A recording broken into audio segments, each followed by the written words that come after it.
Are you aware of the miracle of the Battle of Midway? In 1942, Imperial Japan invaded Singapore and took 25,000 prisoners. Next was the Philippines, with Imperial Japan's relentless bombardment by planes and heavy siege guns. President Franklin D. Roosevelt did not want General Douglas MacArthur captured, so he ordered him to leave Corregidor, Philippines, and evacuate to Australia.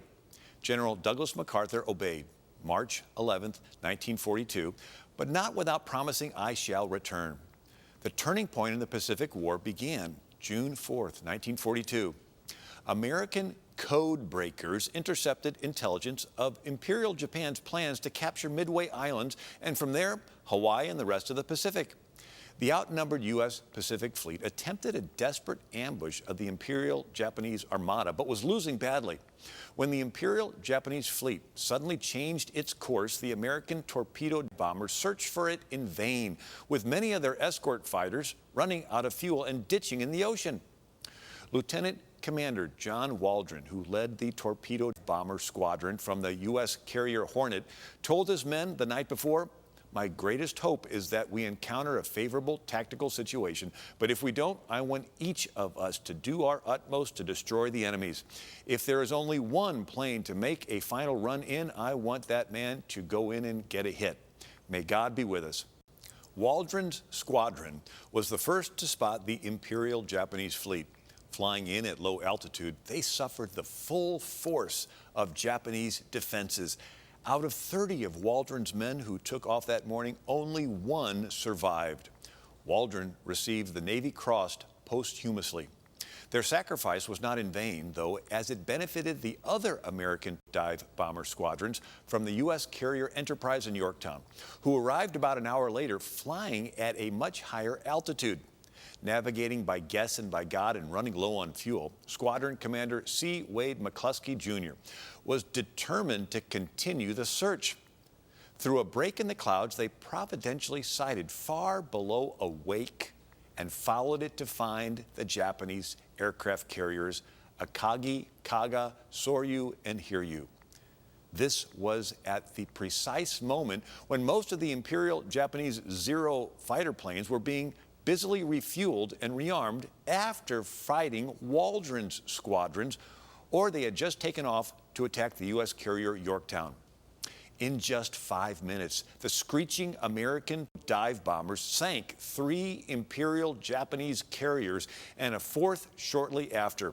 In just moments, Imperial Japan's naval force had been cut in half, resulting in their being forced to the defensive. After the Battle of Midway, plans were begun to free the Philippines. During Imperial Japan's occupation of the Philippines, they forced Filipino and American prisoners on the horrible Bataan Death March, during which over 10,000 died. When he heard of this, General Douglas MacArthur stated April 9, 1942, "To the weeping mothers of its dead, I can only say that the sacrifice and halo of Jesus of Nazareth has descended upon their sons, and that God will take them unto himself." President Roosevelt said, August 12, 1943, 3 weeks after the armies of the Japanese launched their attack on Philippine soil, I sent a proclamation to the people of the Philippines that their freedoms will be redeemed. The great day of your liberation will come as surely as there is a God in heaven. On October 20th, 1944, General Douglas MacArthur returned to the Philippines with U.S. troops, stating, "People of the Philippines, I have returned. By the grace of Almighty God, our forces stand again on Philippine soil, soil consecrated in the blood of our two peoples. We have come dedicated and committed to the task of destroying every vestige of enemy control. The hour of your redemption is here. Let the indomitable spirit of Bataan and Corregidor lead on. Let no heart be faint. Let every arm be steeled. The guidance of divine God points the way. Follow in his name to the holy grail of righteous victory." President Roosevelt sent a message to Philippine President Asmina, October 20th, 1944. On this occasion of the return of General MacArthur to the Philippine soil, with our airmen, our soldiers, and our sailors, we renew our pledge. We and our Philippine brothers in arms, with the help of Almighty God, will drive out the invader. We will destroy his power to wage war again, and we will restore a world of dignity and freedom. America and the Philippines have a heritage of faith, and it's important for us to remember how our leaders and our soldiers and sailors and airmen relied on God